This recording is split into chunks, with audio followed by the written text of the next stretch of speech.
Hello everyone, welcome back to my mini vlog. আজি যাব ওলাইছো জেঠাই ঘৰত। আমি ৰেডি হৈ গলো আৰু আমি আবা যাব। ওলাই ললে আৰু আমি লৈ লৈছো। আজি জেঠাই বাৰ্থডে হয়, কিবা এটা লৈ লৈছো। আমি আবা আমি এতিয়া যাব লৈছো আৰু এফালে চাওকচোন বতৰটো ইমান ভাল নাই আজি। আহি গলো, মই আহি ডাইৰেক্ট পাছফালে আহিছো, চাওক ইমান ধুনীয়া। বাৰী কৰিবলৈ পুৰা খান্দি থৈছে। আমাৰ ডাঙৰ জেঠাই হয়, মই আমি বুলি মাতো। হাই কৈ দিয়ক আমি। আৰু দেখিছেনে দুইজনী বাই ভনী ইমান মৰম লগা। তাৰপাছতে আমি চাহ খাই ল'লোঁ। চাহ খাই আৰু যাৰ বাৰ্থডে আছিলে তাত আমি গ'লোঁ। সৰু জেঠাই হয়, এই জেঠাইৰে বাৰ্থডে আছিলে। আৰু ইয়াত মৰম লগা পোৱালি এটা আছে, দেখিছেনে ইমান গাড়ী চলাই দেখাইছে। তাৰপিছতে আমি ইয়াত লাঞ্চ কৰিলোঁ।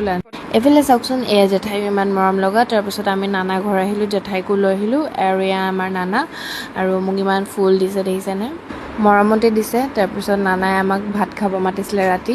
আমি ভাত খাব লৈছোঁ চবৰ লগতে। সেইজন আমাৰ কাকা হয়, জেঠাই ল'ৰা। মানুহজন ডিউটিৰ পৰা লেটকৈ অহাৰ কাৰণে আহিব নোৱাৰিলে। গাইজ ফুৰি মেলি আহিছোঁ, ৰাতি দিনত গৈছিলোঁ শাহুবাৰী দুইজনী। আৰু এইফালে দেখিছেনে মানুহজনে নিজৰ কাৰণে পূৰা ড্ৰাই ফ্ৰাই বনাই আছে। আৰু আজিৰ ভিডিঅ'টো ইমানে আছিলে। যদি ভাল লাগিলে লাইক কমেণ্ট শ্বেয়াৰ কৰিব।